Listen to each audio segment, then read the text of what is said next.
오늘 저는 여러분과 함께 내가 그 옷에 손을 대어도 구원을 얻으라는 이 말씀을 가지고 언어를 나누겠습니다. 이스라엘 나라에 12해를 혈루병으로 앓은 여인이 있었습니다. 여러분, 병이란 것이 1, 2년 더 지긋지긋한데 12해를 피를 흘리면서 산다는 것은 정말 지긋지긋하고 고통스러운 것입니다. 오래 사는 것도 좋지만 건강하고 오래 살아야지, 병들어서 오래 사는 것은 오히려 욕이 되고 고통스러운 것입니다. 이렇게 되니까 온 가족 식구들이 이 여인을 고치겠다고 남편이나 자녀들이나 시집 식구들 할 것 없이 있는 힘을 다해서 그 당시에 있는 이 약을 총동원했습니다. 약을 다 사다 먹고 온갖 이원에게 온갖 고통을 다 당했으나 병은 낫지 않냐고 점점 병은 더 깊어지고, 그리고 가사는 탕진해 버렸습니다. 요사이도 속담에 무병 3년에 못 살 사람이 없다고 말하는데, 병으로 자꾸만 경비를 지출하니 가사는 탕진했습니다. 그리고 또 혈루병은 유대인의 전통에 지는 부정한 병입니다. 혈루병 걸린 사람이 앉은 자리에 앉아도 부정하고 그 옷에 손을 대도 부정하기 때문에 그러한 부정한 몸으로 성전에 나가서 섬길 수 없습니다. 이러므로 문둥병 환자나 혈루병 환자는 일반 사람들에게서 분리되어 혼자 살아가야 됩니다. 이 여인은 몸은 병들어서 쇠하게 할 대로 쇠약하고 고통스럽고 자기로 말미암아 온 가정이 다 가난하게 되고 재산을 탕진했으니 죄책이 마음에 한이 없습니다. 거기에다가 사랑하는 가족들을 다 분리되고 혼자서 외로운 나날을 지나면서 죽음의 날을 기다립니다. 그에게는 짙은 절망밖에는 아무것도 없었습니다. 그런 절망으로 짓눌리고 어둡고 캄캄한 이 여인에게 살겠다는 희망을 주고 꿈을 줄 수 있는 한 계기가 왔습니다. 어떤 사람이 예수 그리스도의 복음을 전해줬습니다. 그에게 와서는 말이, 나사렛 예수께서 일어나셔서 처처에 가는 곳마다 복음을 증가하여 죄인은 용서하고 귀신은 쫓아내고 병든 자는 고치고 죽은 자는 살리고 배고픈 자에게는 먹여주고 천국의 복음이 전파된다. 이 말에 눈앞이 번쩍했습니다. 나도 살아갈 수 있겠구나. 어둡고 캄캄한 그의 가슴 속에 섬광과 같은 희망의 빛이 비쳤어요. 그리고 또다시 건강을 회복하고 가족들이 한자리에 모여서 행복을 나누며 살아갈 수 있다는 꿈이 마음속에 뭉게구름처럼 피어올랐습니다. 그리스도의 복음이 이 여자의 가슴 속에 꿈을 심어주었습니다. 희망을 심어주셨습니다. 그래서 그는 매일같이 그리스도의 그 복음을 생각하고 그 꿈을 반추했습니다. 마음속에 병이 낫고 다시 건강해지고 다시 사랑하는 남편, 자녀들과 함께 같이 오손도손 살아갈 수 있는 그 꿈이 뭉게구름처럼 피어올랐습니다. 그는 꿈속에 살았습니다.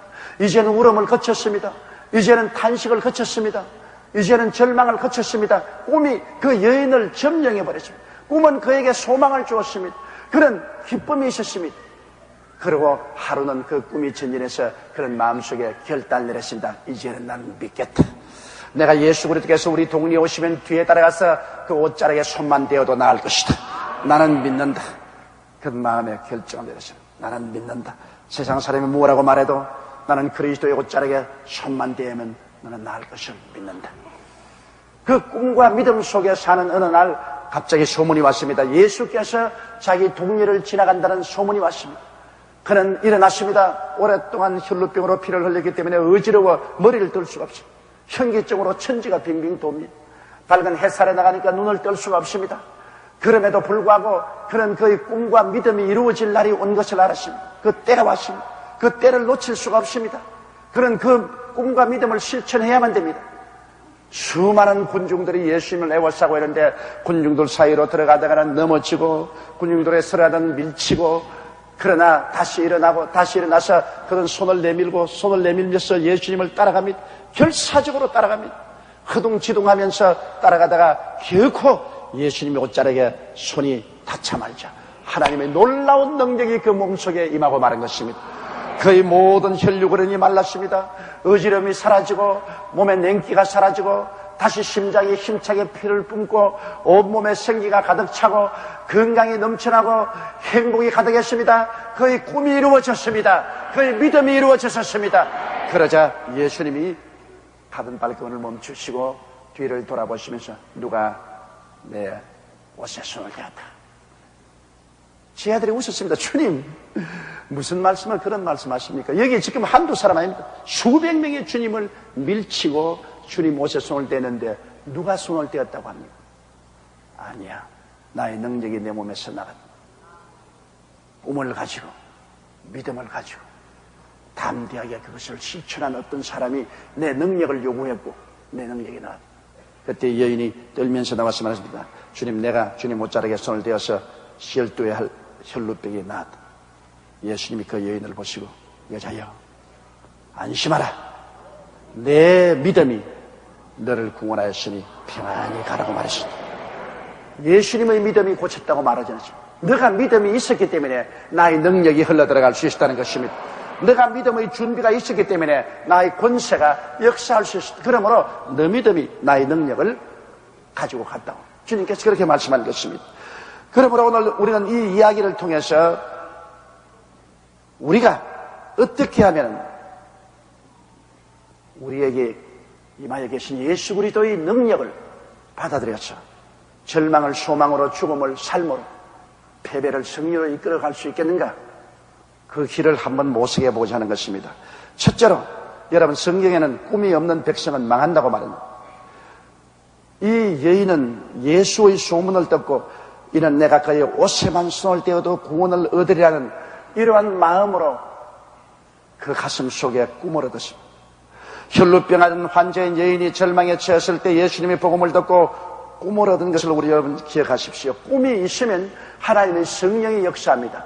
여러분, 가슴 속에 꿈이 있는 이상 그 사람은 이 세상의 존재를 거치지 않습니다.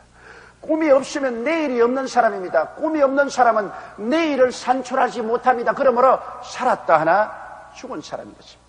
요 사이는 생리적인 나이로서 젊었다 늙었다고 말할 수 없습니다. 아무리 젊은이라도 가슴 속에 꿈이 없으면 그는 이미 늙어서 죽은 것입니다.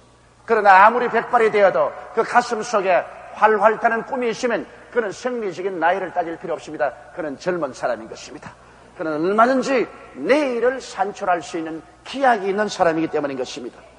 여러분, 예수 그리스도의 십자가는 어떤 것입니까? 우리 절망에 처한 사람들에게 꿈을 심어주는 하나님의 위대한 대답이 아니고 무엇인 것입니까? 아담 하와이로 사람들은 하나님께 버림받고 죄와 질병, 저주와 절망과 죽음에서 허덕였습니다. 이 세상은 꿈을 잃어버리고 떠내려가는 그런 상황 속에 있었습니다.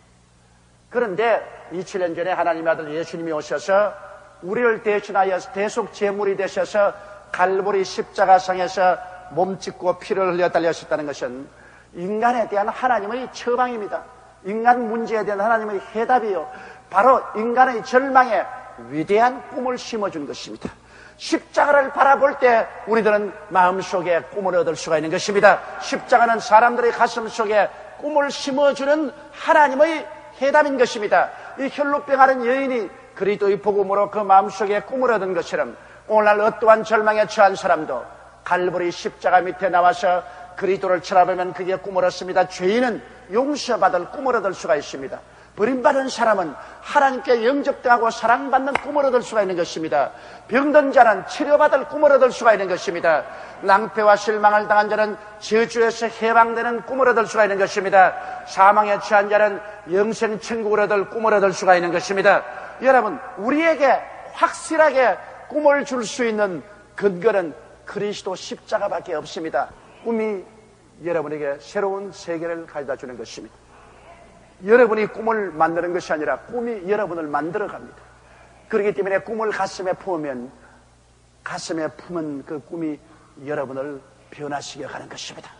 이러므로 가슴에 아무런 꿈도 품고 있지 아니하면 아무런 변화를 가져올 수 없습니다. 가슴에 꿈을 품지 않은 사람은 내일이 없는 사람입니다. 오늘로서 그는 벌써 무덤 속에 들어간 사람인 것입니다. 이러므로 우리는 고개를 들어 십자가를 바라보며 항상 그리스도로 말미암아 우리에게 부어주는 생신한 하나님의 꿈을 가슴속에 품고 그 꿈이 우리를 시시각각으로 이끌어 나가고 변화시키고 우리에게 새로운 삶을 가져오는 역사를 성령의 능력으로 체험하게 되시기를 주님 이름으로 축원합니다. 둘째로 이 꿈 속에서 우리는 믿음의 결단을 내려야 되는 것입니다. 이 혈루병하는 여인은 내가 그 옷자락에 손만 대어도 나음을 얻을 것이라는 믿음의 결단을 내린 것입니다. 믿음이란 언제나 미래에 내 꿈을 두는 것이 아닙니다. 믿음이란 것은 현재에 결단을 내리는 것입니다. 눈에 아무 증거 안 보이고 귀에는 아무 소리 안 들리고 손에 잡히는 것 없어도 내가 믿겠다고 마음속에 결심을 해버리는 것을 말하는 것입니다. 믿음이란 마음의 결단입니다. 기분이 아닙니다. 감각이 아닙니다. 느낌이 아닙니다. 믿음이란 내가 마음속에 나는 내 목숨을 바쳐서 오늘부터 믿는다. 마음의 결심입니다.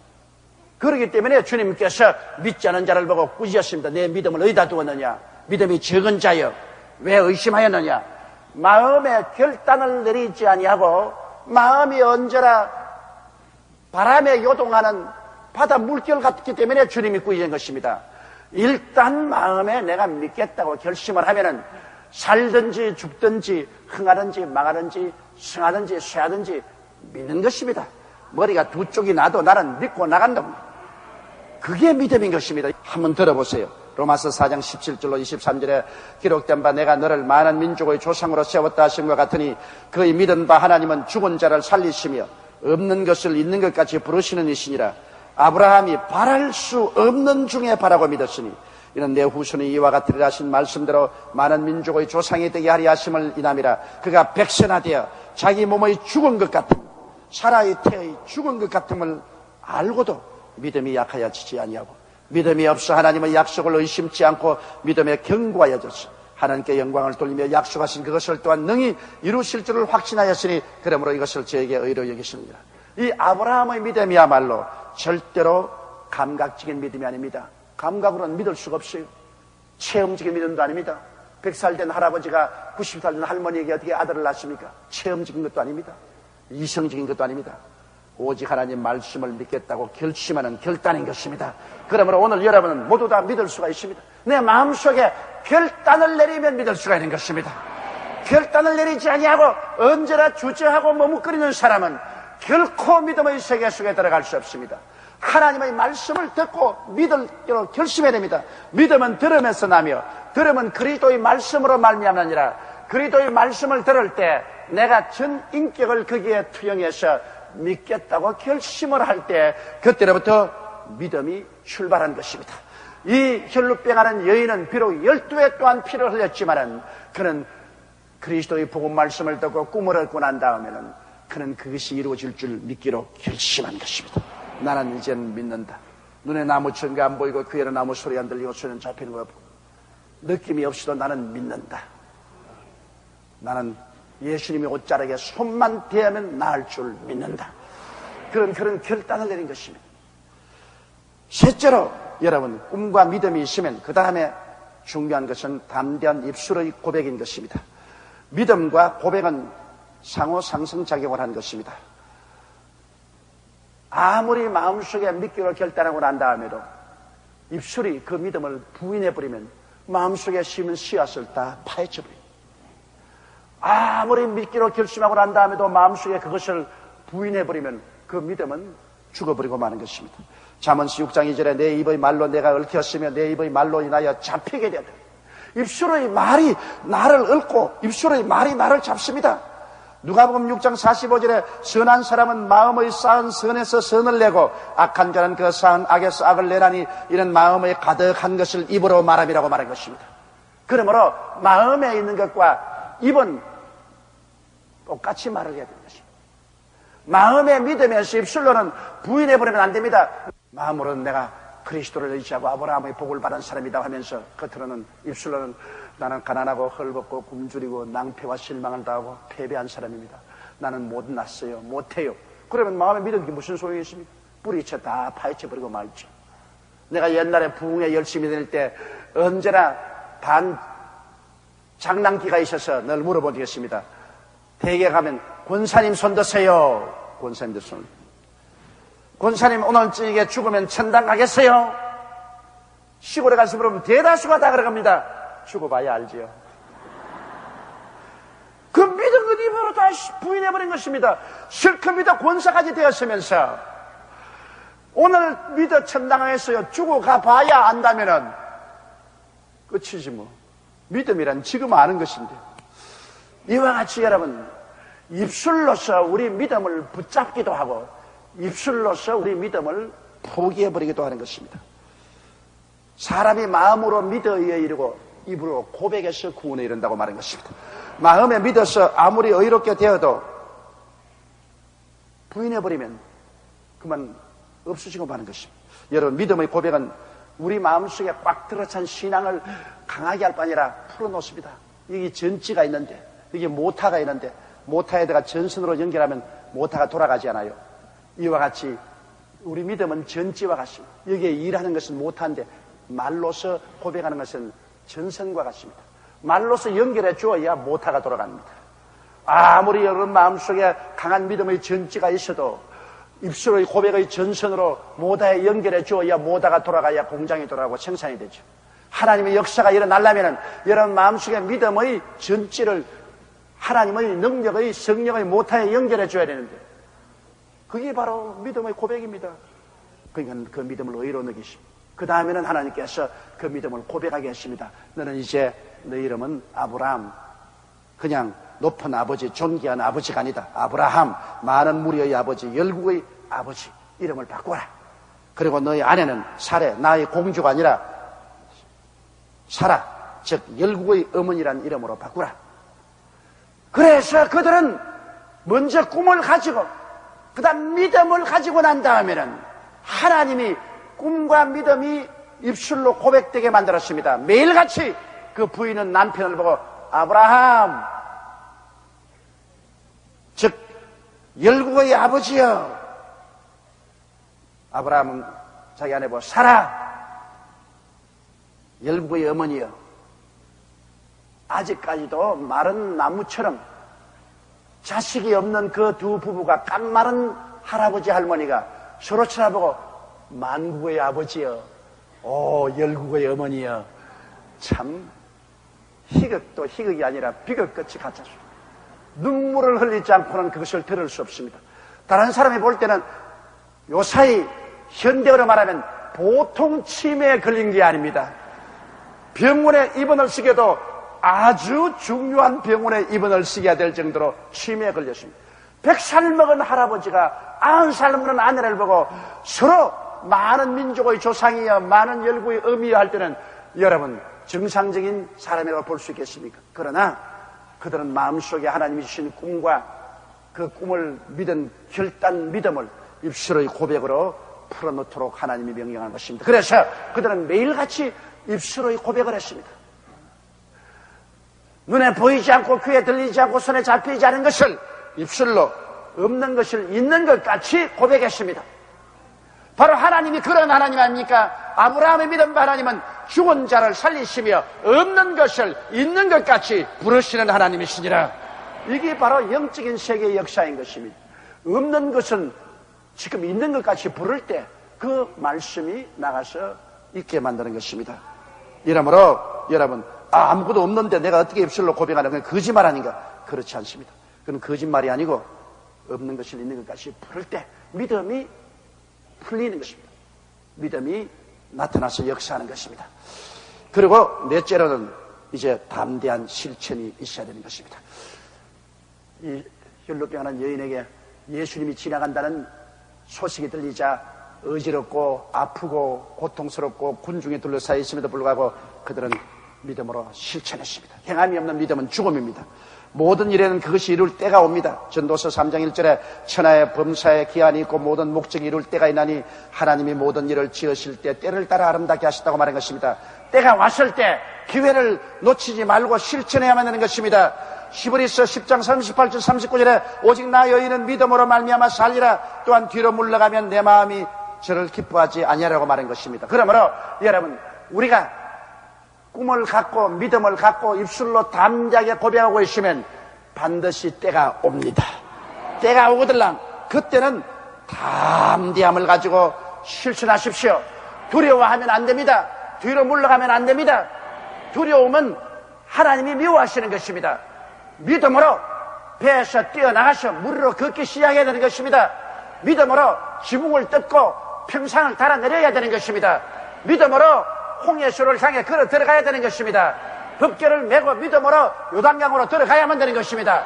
때가 오면 담대한 실천을 통해서 하나님의 역사가 일어납니다. 히브리서 10장 35절에 그러므로 너희 담대함을 버리지 말라. 이것이 큰 상을 얻느니라고 말씀하고 있는 것입니다. 혈루병 앓은 여인은 이 4단계의 신앙 법칙을 사용하여 예수님을 만나고 삶의 변화를 체험했습니다. 꿈을 갖고 결단한 믿음으로 담대히 입으로 고백하고 실천하여 손을 내밀어 그 옷에 손을 대어서 기적을 체험한 것입니다. 우리들도 다 복음 전함을 받은 자로 돼 그것이 유익되지 못하면 믿음을 화합하지 않기 때문이라고 성경이 말하셨습니다. 우리가 하나님의 은혜와 복을 받기 위해서는 오늘 이 4단계의 믿음의 법칙을 사용해야만 하는 것입니다. 그럴 때 오늘 혈루병 앓은 여인이 예수님을 만난 것처럼 여러분도 이 자리에서 예수님을 만날 수가 있습니다. 우리 다 같이 고개 숙여 기도드리겠습니다. 전능하신 우리 하나님 아버지, 예수님이 아무리 우리 곁에 와 계셔도 우리가 예수 그리스도의 능력을 받아들일 수 있는 그릇이 준비되지 아니하면 수많은 사람이 예수 그리스도를 밀고 그리스도의 옷에 손을 대도 아무 역사가 일어나지 않는 것처럼 아무런 역사도 일어나지 아니할 것입니다. 이 혈루병 앓은 여인 것처럼 꿈을 갖고 믿음의 결단을 내리고 입술로 담대하게 신앙을 고백하며 기회가 왔을 때 용감하게 나가서 믿음을 실천함으로 기적을 체험하게 도와주시옵시고 그리스도와 함께 인생을 행하는 승리로운 삶을 살게 복을 나려 주옵소서. 우리 주 예수님 이름으로 기도드리옵나이다. 아멘. 잠시 동안 고개 숙이기 바랍니다. 일어나신 여러분이 신앙의 고백을 같이 하십시다. 내 이 기도에